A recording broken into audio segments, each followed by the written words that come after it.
ሰላም ሰላም፣ እንዴት ናችሁ? ይህ የ10ኛ ክፍል የታሪክ ትምህርት ነው። በዛሬው ክፍለ ጊዜ ትምህርታችን ምዕራፍ 4 ክፍል 4 እንመለከታለን። ዩኒት 4 ቪዲዮ 2። የዛሬው ክፍለ ጊዜ የመወያያ ርዕሰ ሀሳባችን 4.5 the rise of fascism in Italy, Nazism in Germany and militarism in Japan የሚሉ ሶስት ርዕሰ ሀሳቦችን እናነሳለን። ማለትም the rise of fascism in Italy, fascism in Italy, fascism in Italy, Nazism in Germany,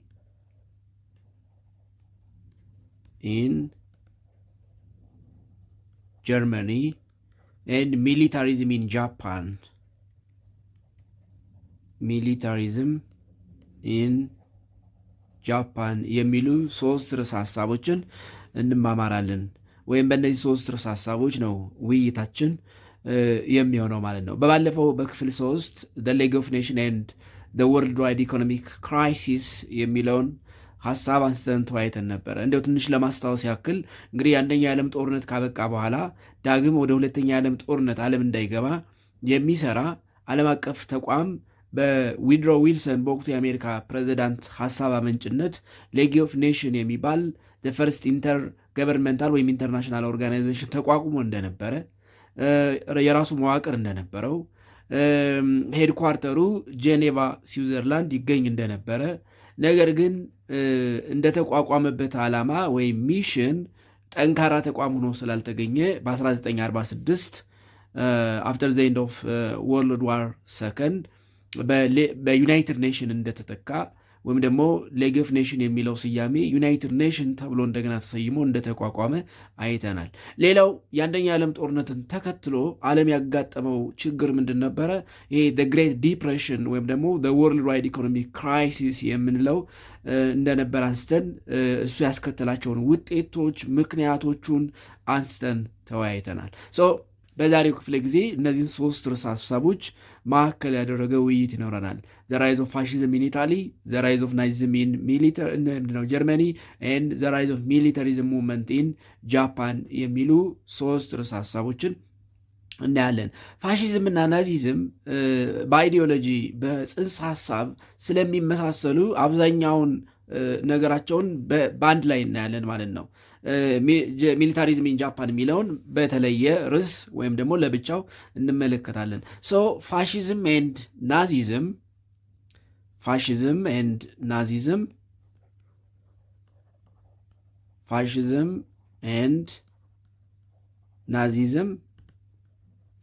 እና ናዚዝም they were similar in ideology, ideologically they were similar in terms of ideology. እንቅስቃሴያቸው፣ ግባቸው፣ ዓላማቸው ሁሉ ተመሳሳይ ነበረ። ሁለቱም they were dictator or absolute dictator form of government. They were absolute dictator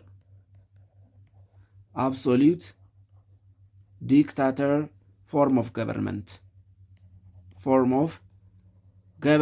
ናቸው። ሁለቱም ምንድነው ይሄ ፍጹም አምባገነን ወይም ፈላጭ ቆራጭ የሚባሉ ገቨርንመንት ነበሩ፣ ፋሺዝም ኤንድ ናዚዝም። ልዩነቱ ፋሺዝም it was in Italy and Nazism it was in Germany. Fascism was in Germany, in Italy, was in Italy, and Nazism was in Germany. ፋሽዝም ኢታሊ ውስጥ የነበረ ወይም ጣሊያን ውስጥ የነበረ የአብሶሉት ዲክታተር የቤኒቶ ሞሶሎኒ አብሶሉት ዲክታተር ፎርም ኦፍ ገቨርንመንት ነው። ናዚዝም ደግሞ የአዶልፍ ሂትለር አብሶሉት ዲክታተር ፎርም ኦፍ ገቨርንመንት ኢን ጀርመኒ ነው። ስለዚህ ፋሽዝም ጣሊያን ውስጥ፣ ናዚዝም ጀርመኒ ውስጥ ከመሆን ባለፈ ኢን አይዲዮሎጂ ኢን ፎርም ኦፍ ገቨርንመንት they were similar, both were similar። ሁለቱም አንድ ነበሩ። ፕላስ እነዚህ ፋሽዝም ኤንድ ናዚዝም they were one of the main reasons or basic cause for the breakout of World War II. Fascism and Nazism were the main causes for the breakout of World War II. ሁለተኛ ዓለም ጦርነት ስንደርስ እናነሳዋለን። እንዲፈጠር ካረጉ ምክንያቶች ውስጥ የፋሲዝም ሙቭመንት ኢን ኢታሊ ኤንድ ናዚዝም ሙቭመንት ኢን ጀርመኒ በዋናነት ይጠቀሳሉ። ቤዚክ ብለን ከምናነሳቸው መሰረታዊ ከሚባሉ ምክንያቶች ለሁለተኛ ዓለም ጦርነት መፈጠር የፋሺዝም እና የናዚዝም በኢታሊና ጀርመኒ መነሳት ነው። ስለዚህ ፋሺዝም ኤንድ ናዚዝም it was they were the main or one of the main or basic cause of the breakout of Second World War. And fascism, it was the ideology of Benito Mussolini of Italy. Fascism was the ideology of Benito Mussolini of Italy, and Nazism was the ideology of Adolf Hitler of Germany.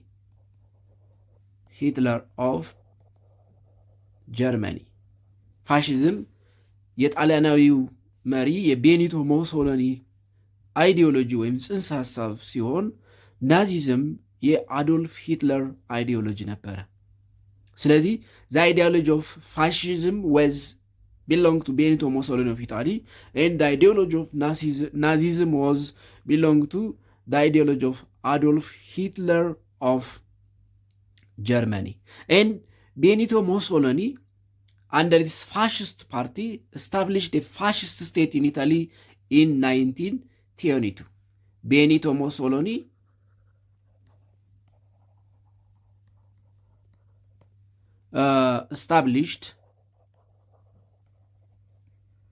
established a fascist state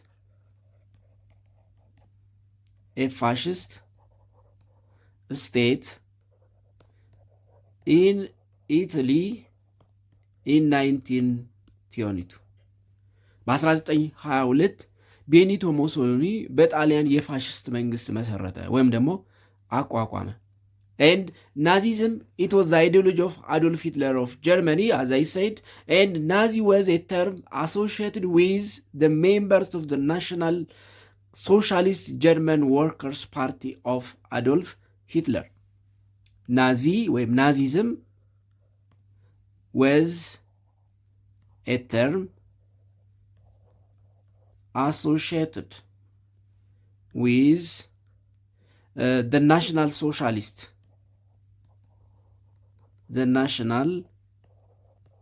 Socialist German Workers' Party. German Workers' Party of Adolf Hitler.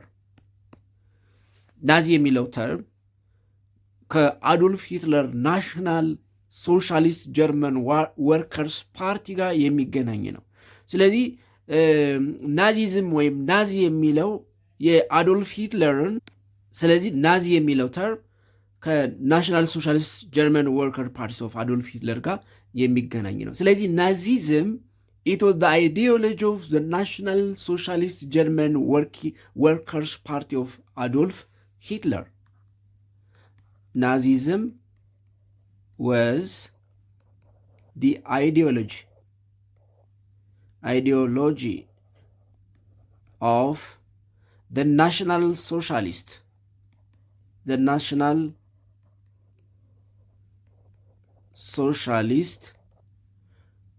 Germans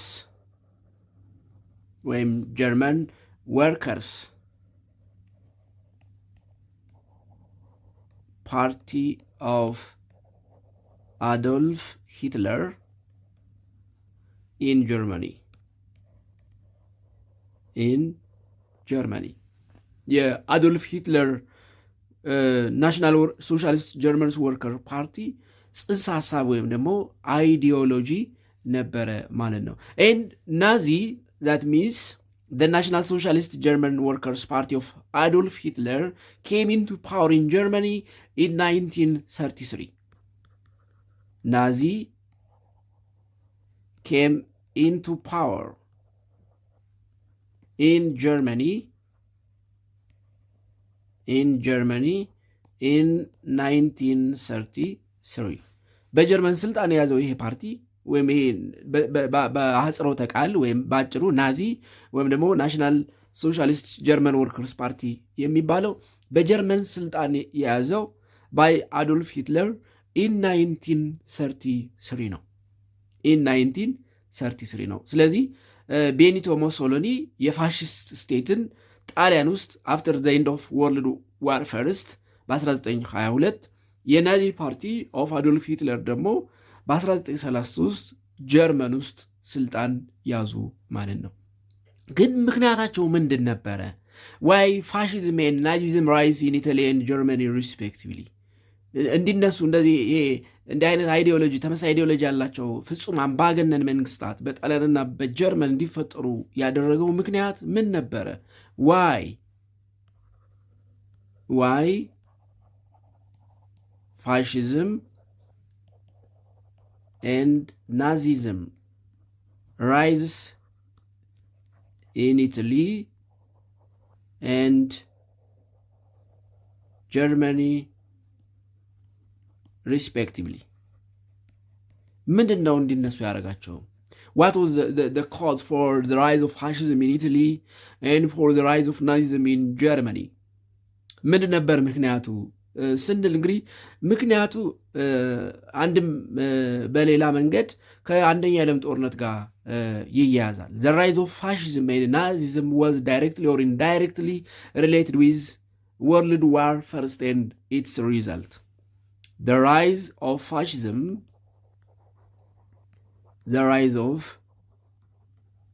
fascism and Nazism in Italy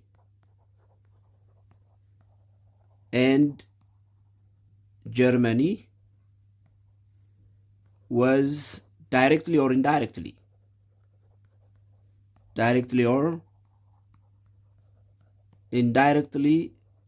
related with the World War First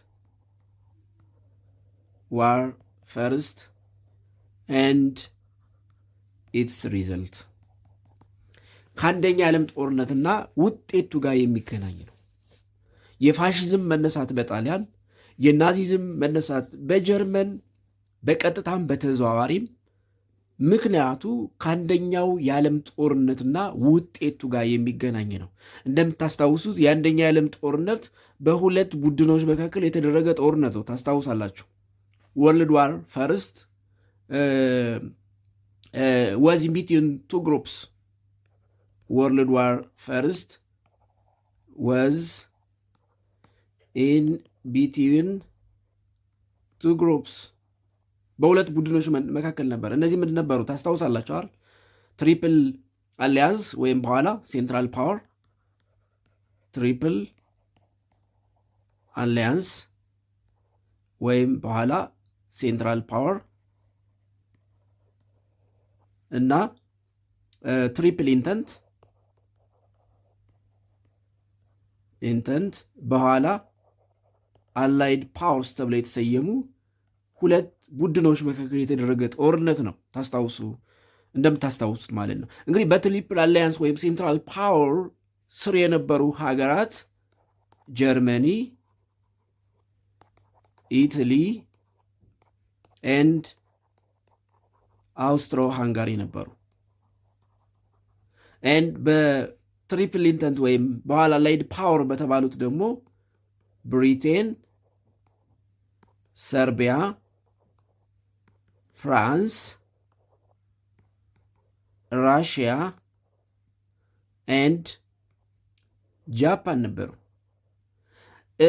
ኢታሊ በትሪፕል አሊያንስ ወይም በሴንትራል ፓወር ውስጥ የቆየችው እስከ 1915 ነው። ያ ማለት ጦርነቱ ከተጀመረ ከአንድ ዓመት በኋላ ከነዚህ ወጣ ወደ ትሪፕል ኢንተንት ወይም ወደ አላይድ ፓወር ተቀላቅላለች። ነገር ግን የተቀላቀለችበት ምክንያት ወይም ደግሞ የምትፈልገውን እንድታገኝ አላደረጋትም። ስለዚህ ጦርነቱ ያለቀው በእነዚህ አሸናፊነት ዚስ ዌር ቪክቶሪየስ። እነዚህስ ምን ነበሩ? ዲፊትድ ነበሩ፣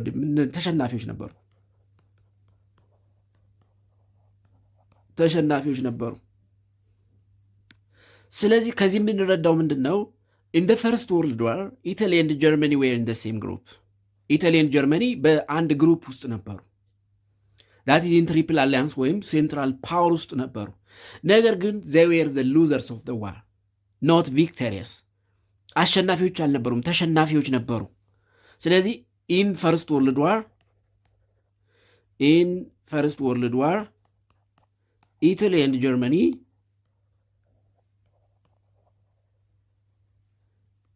were in the same group. That is triple alliance or central power. ትሪፕል አሊያንስ ወይም ሴንትራል ፓወር ውስጥ የሚባለው ቡድን ውስጥ ነበሩ። and by the war they were losers not victorious. in the war they were losers not victorious. ድል አድራጊዎች አልነበሩም፣ ተሸናፊዎች ነበሩ። ስለዚህ ተሸናፊዎች ስለነበሩ የበቀል ስሜት ነበረባቸው። እሱም ብቻ አይደለም፣ ጣሊያን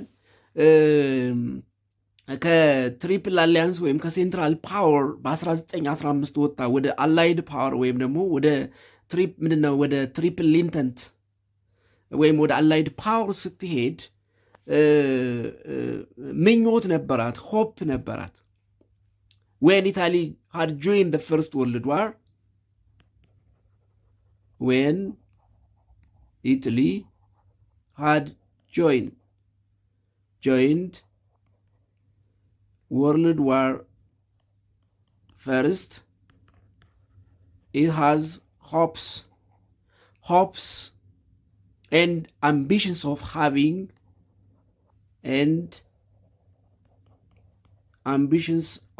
having plenty after World War first, after the war, for its poor peasants and workers.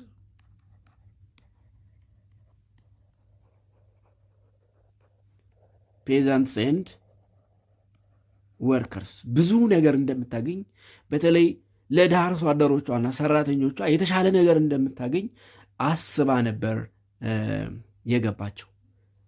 እነዚህን ተስፋዎች፣ እነዚህን ፍላጎቶች ይዛ ነበር ወደ ጦርነቱ የተቀላቀለችው። but the war rendered Italy in great illusion, disappointment and unemployment. But the war rendered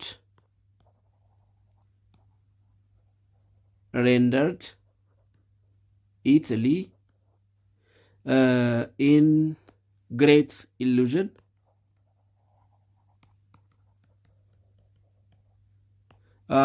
disappointment and unemployment.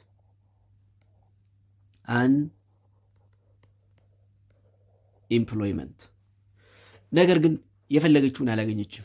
ያሰበችውን የተመኘችውን ልታገኝ አልቻለችም። አንደኛ ምንድን ነበረች? ተሸናፊ ነበረች። ከሴንትራል ፓወር ወይም ከትሪፕል አሊያንስ ወጣ ወደ ትሪፕል ኢንተንት ወይም ወደ አላይድ ፓወር ስትቀላቀል እንግዲህ እነዚህን ምኞቶቿን ይዛ ነበር የተቀላቀለችው። ነገር ግን ያሰበችውን አላገኘችም። እንዲያውም ጦርነቱ ግሬት ኢሉዥን፣ ዲስአፖይንትመንት፣ አንኢምፕሎይመንት ውስጥ ወይም የአንኢምፕሎይመንት ፕሮብለም እንዲከሰት አድርጓል ማለት ነው። ስለዚህ ኢታሊ ዋዝ ዲሳቲስፋክቶሪ ባይ the peace settlement of the 1919 better known as the Treaty of Versailles. ትሪቲ ኦፍ ቨርሳይልስ በሚባለው በ1919 በተደረገው ፒስ ሴትልመንት ምንድነው ደስተኛ አልነበረችም። ኢታሊ was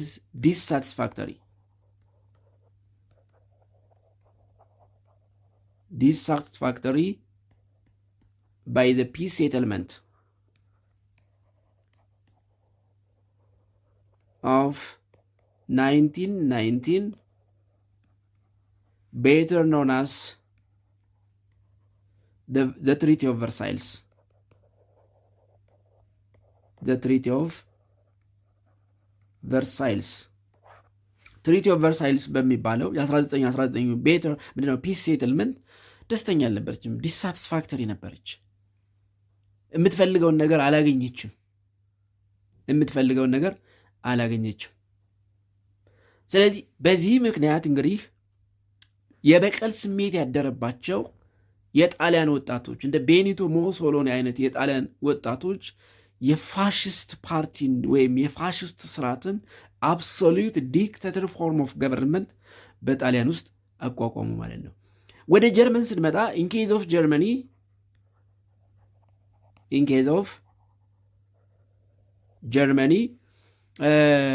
the reason for the rise of Nazism. The reason for the rise of Nazism was or were the reasons. One, because Germany was a loser in First World War, like Italy, where one, Germany was a loser in World War First, like its alliance Italy, like its former alliance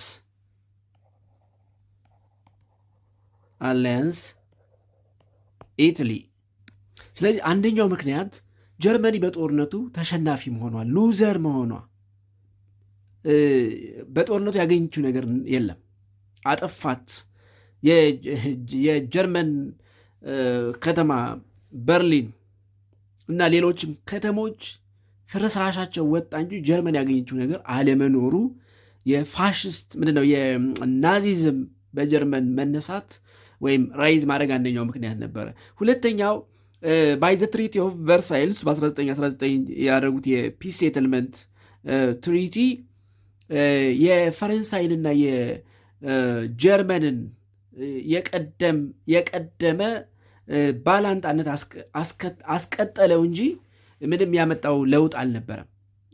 ትሪቲ ኦፍ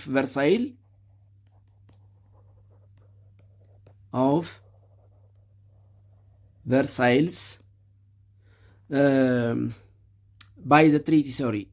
by the treaty of Versailles, the age-old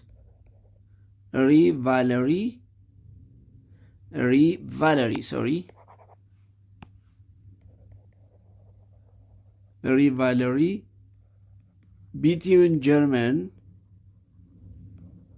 and France continued.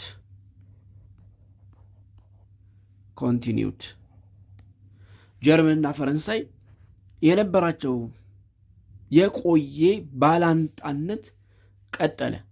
ምክንያቱም ጀርመን ተሸናፊ ነበረች፣ ፈረንሳይ ደግሞ ከአሸናፊዎች ቡድን ውስጥ ነበረች። እንደምታስታውሱት ፈረንሳይ ከትሪፕል ኢንተንት ወይም ከአላይድ ፓወር ከነ ብሪቴን፣ ራሽያ፣ ጃፓን በኋላም ኦፍኮርስ አሜሪካ በቀጥታም ባትሳተፍ በተዘዋዋሪ የተሳተፍበት የአንደኛ የዓለም ጦርነት የአሸናፊው ቡድን ውስጥ ስለነበረች በሁለቱ መካከል የነበረው ኤጅ ኦልድ ሪቨለሪ መቀጠሉ። ሶስተኛው ኢመርጀንሲ ኦፍ ዘ ፈርስት ኮሚኒስት ስቴት ኢን ራሽያ ነው።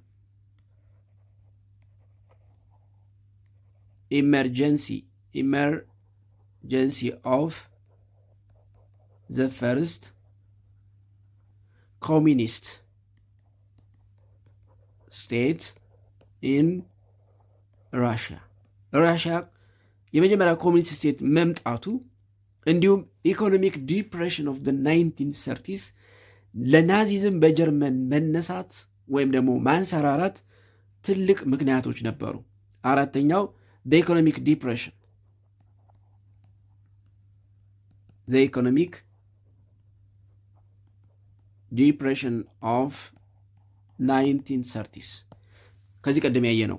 የአንደኛ ዓለም ጦርነትን ተከትሎ ዓለም ከገጠማት ችግር ዘ ወርስት በተለይ ኢንዱስትሪያላይዝድ ኔሽንስ የሚባሉት ካጋጠማቸው ዘ ወርስት ኢኮኖሚክ ዲፕሬሽን የ1930ዎቹ ከ20 ጀምሮ የነበረው ወርልድ ዋይድ ኢኮኖሚክ ክራይሲስ ወይም ግሬት ዲፕሬሽን ነው። እንግዲህ እነዚህ ለናዚዝም ወይም ናዚ ፓርቲ ወይም ናዚ አብሶሉት ዲክታተር ፎርም ኦፍ ገቨርንመንት በአዶልፍ ሂትለር ኢን ጀርመኒ እንዲፈጠር ወይም ደግሞ እንዲሆን ያደረጉ ምክንያቶች ናቸው። and later fascism in Italy and Nazism in Germany were the primary responsible or basic cause for the commencement of when the beginning of World War II in 1939. Later fascism in Italy and Nazism in Germany were the primary responsible causes for the beginning of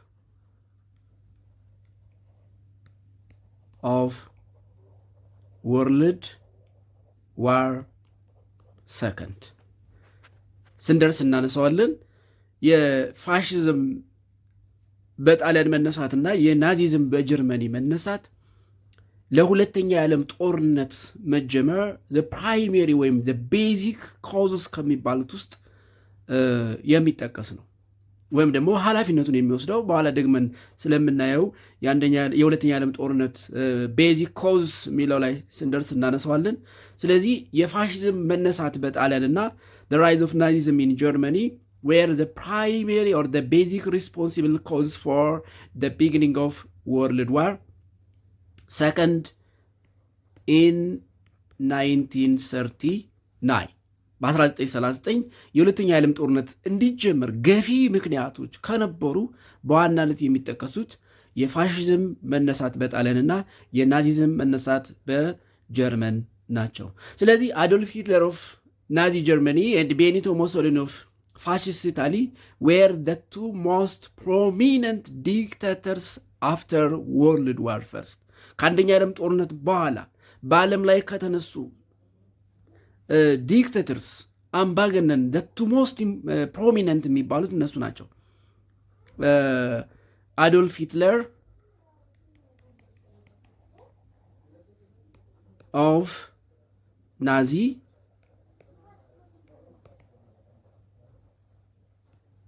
ኤንድ ቤኒቶ ሞሶሎኒ ኦፍ Italy were the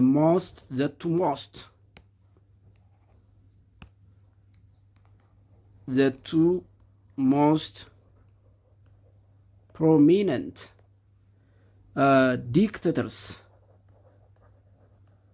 dictators after World War I. After World War First, that is from 1918 to 1939 ከአንደኛ ዓለም ጦርነት ማብቂያ እስከ ሁለተኛ ዓለም ጦርነት መጀመሪያ ድረስ በነበረው ጊዜ ከአንደኛ ዓለም ጦርነት በኋላ ከተነሱ አምባገነን መንግስታት the most prominent dictators የሚባሉት አዶልፍ ሂትለር ኦፍ ናዚ ኦፍ ጀርመኒ and ቤኒቶ ሞሶሊኒ ኦፍ ኢታሊ ናቸው ማለት ነው። ስለዚህ የፋሽዝም እና የናዚዝም በጀርመን መነሳት ዋና ዋና ምክንያቶችን ጠቅልል አድርገን ስናያቸው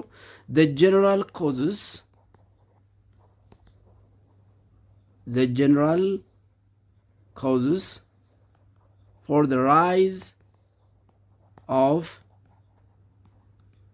fascism in Italy and Nazism in Germany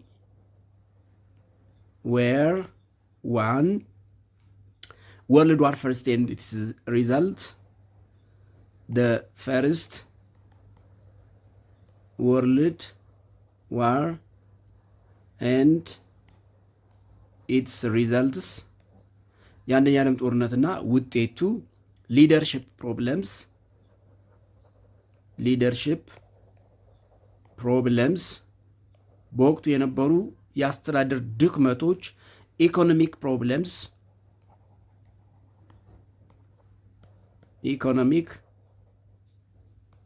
ፕሮብለምስ that is the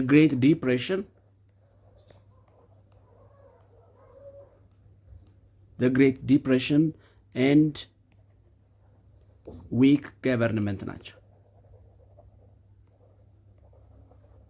weak government. These were the basic causes for the rise of fascism in Italy and Nazism in Germany. ሌላው እዚህ ጋር የምናነሳው ሀሳብ ካራክተሪስቲክስ ኦፍ ፋሽዝም ኤንድ ናዚዝም ኢን ጀርመኒ የሚለውን ነው። ካራክተሪስቲክስ ኦፍ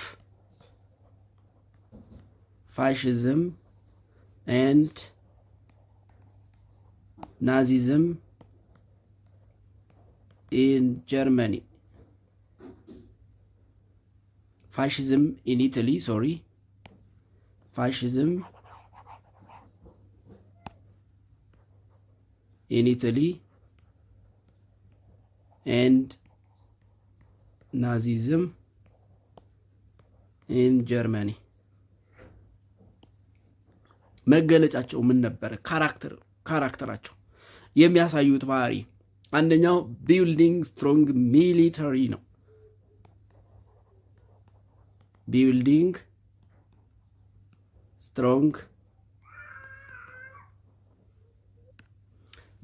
ስትሮንግ ሚሊተሪ። ሁለተኛ ዩዝ ኦፍ ፊር ኤንድ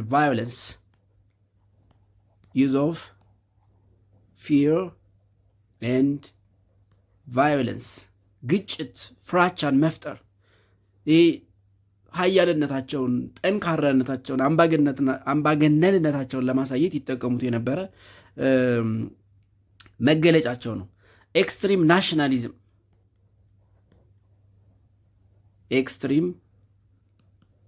ናሽናሊዝም ይህ ጽንፍ የወጣ ብሔርተኝነት። ስቴት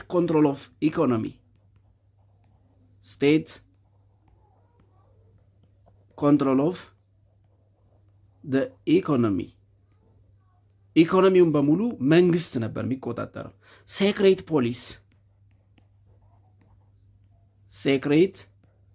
ፖሊስ አሁን በእኛ ሀገር ሪፐብሊካን ጋርድ እንደሚባለው ማለት ነው። መንግስትንና የመንግስት ባለስልጣናትን የመንግስትን ዙፋን የሚጠብቅ ምስጢራዊ ፖሊስ ነበራቸው። ሩል ባይ ዲክታተርስ መሪዎቹ አምባገነኖች ነበሩ። ገቨርንመንት ኮንትሮል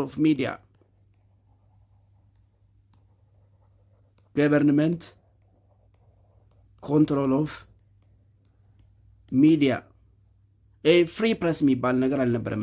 ዜሮዝ ኖ ፍሪ ፕሬስ፣ ነፃ ሚዲያ የሚባል ነገር አልነበረም። ሌላው ብላይንድ ሎያሊቲ ቱ ዘ ሊደርስ ነው። የአምባገነን መንግስታት መገለጫ የሚሰበስቧቸው ካድሬዎች ለመሪዎቻቸው ጭፍን ድጋፍ፣ ያለ ምክንያት መደገፍ ማለት ነው። ብላይንድ ሎያሊቲ to the leaders. These were some of the characteristics of the fascism in Italy and Nazism in Germany. የፋሽስት አስተዳደርና የናዚ አስተዳደር በጣሊያንና በጀርመን በአዶልፍ ሂትለርና በቤኒቶ ሞሶሎኒ የተመሰረቱት መንግስታት መገለጫቸው እነዚህ ነበሩ። ሌላው እዚህ ጋር ልናነሳው የሚገባው ኢምፓክትስ ነው፣ ያስከተለው ተጽዕኖ ኢምፓክትስ ኦፍ ፋሽዝም ኢን ኢታሊ ኤንድ ናዚዝም ኢን ጀርመኒ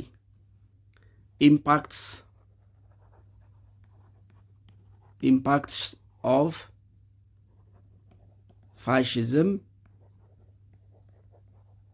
in Italy and Nazism in Germany. What was their impact?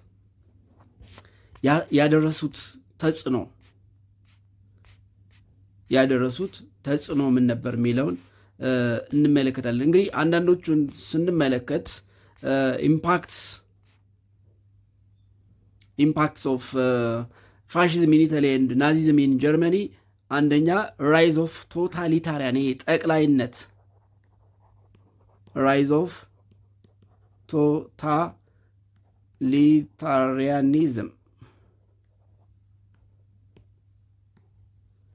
የጠቅላይነት መንፈስ ወይም ደግሞ ስሜት እንዲበቅል እንዲነሳሳ አድርገዋል። ራይዝ ኦፍ ቶታሊታሪያኒዝም ቶታሊታሪያኒዝም ያ ማለት ዘ ኢንተረስት ኦፍ ዶሚኔቲንግ ኤቭሪቲንግ፣ ዘ ኢንተረስት ኦፍ ዶሚኔቲንግ ኤቭሪቲንግ፣ ሁሉን ነገር ዶሚኔት የማድረግ። ለምሳሌ አዶልፍ ሂትለር ጀርመኒ ውስጥ የነበሩ ሁሉንም ፖለቲካ ፓርቲዎች አጥፍቷል። ፎር ኢንስተንስ አዶልፍ ሂትለር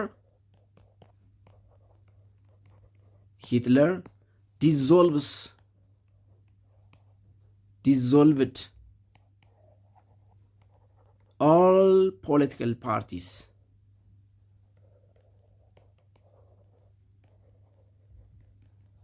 in Germany except his own party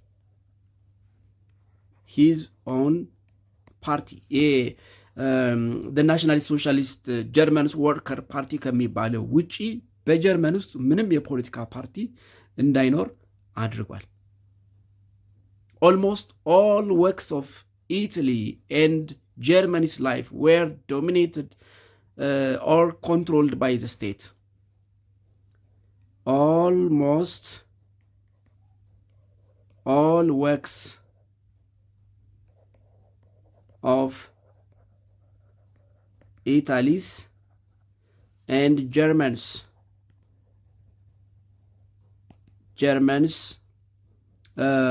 life were controlled by the state. ስለዚህ አንደኛው ኢምፓክት ራይዝ ኦፍ ቶታሊታሪያኒዝም ነው። ይሄ ዶሚኔቲንግ፣ ሁሉንም ነገር ዶሚኔት ማድረግ፣ ሁሉንም ነገር ወደ ራስ መጠቅለል፣ ከራስ ውጭ የሆነውን ነገር ማጥፋት አንደኛው ኢምፓክት ነው። ሁለተኛው ቴሪቶሪያል ኤክስፓንሽን ነው። ቴሪቶሪያል ኤክስፓንሽን የግዛት መስፋፋት፣ ፎሬን ፖሊሲያቸው ግዛታቸውን ማስፋፋት፣ ኮንትሮሊንግ other territories into their administration፣ ወደ ራሳቸው አስተዳደር የመጠቅለል። ሶስተኛው አግሬሲቭ ፎሬን ፖሊሲ ነው። ይሄ ጸባጫሪነት ላይ የተመሰረተ ፎሬን ፖሊሲ አግሬሲቭ ፎሬን ሶስተኛው አግሬሲቭ ፎሬን ፖሊሲ ነው። ይሄ የተስፋፊነት ባህሪ ያለው ይሄ አምቢሽየስ የሆነ ፎሬን ፖሊሲ። ለምሳሌ ኢታሊ ኢንቬድድ ኢትዮጵያ ኢን 1935-36 እሱም ብቻ አይደለም። አልባንያ፣ ዩጎዝላቪያ የሚባሉ ሀገራትን በተለይ ወደቦቿን ለመውሰድ የምታደርገው አምቢሽየስ ፎሬን ፖሊሲ ነበረ። አራተኛውና የመጨረሻው ኢምፓክትስ ኦፍ ዘ ራይዝ ኦፍ ፋሺዝም ኢን ኢታሊ ኤንድ ዘ ራይዝ ኦፍ ናዚዝም ኢን ጀርመኒ ዘ ብሬክ አውት ኦፍ ወርልድ ዋር ሰከንድ ነው። ዘ ብሬክ አውት ኦፍ ወርልድ ዋር ሰከንድ የሁለተኛ ዓለም ጦርነት እንዲፈጠር አድርጓል። እነዚህ እንግዲህ የፋሽዝምና የናዚዝም በጀርመንና በኢታሊ መነሳት ያስከተለው ውጤት ነው። የመጨረሻው የምናነሳው ሚሊታሪዝም ኢን ጃፓን ነው።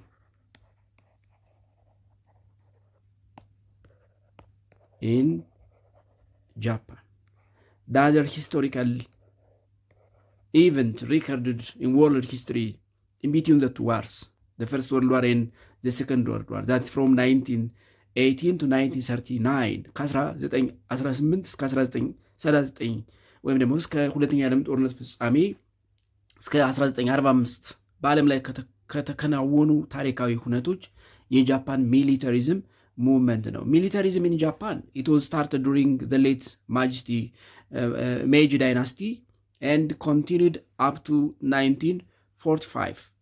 Militarism in Japan started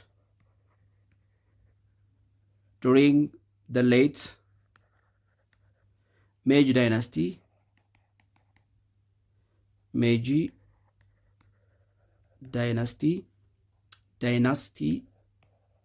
and continued up to 1945. በተለይ the period from 1931 to 1945, it was considered as the peak period of Japan militarism. The period from 1931 to 1945 was considered as a peak period of Japanese militarism. የጃፓን የወታደራዊ እንቅስቃሴ ወይም ሚሊታሪዝም በተለይ ከ1931 እስከ 1945 ባለው ጊዜ ከፍተኛ ደረጃ የደረሰበት ጊዜ ነው። and the Japanese militarism believed that the military should dominate the political and social life of the Japanese society. እነዚህ እንግዲህ ሶስት ነገሮች በኋላ የሁለተኛ ዓለም ጦርነት እንዲፈጠር አድርገዋል ማለት ነው። next time we will see the Second World War from 1939 to 1945 and it's all about for today.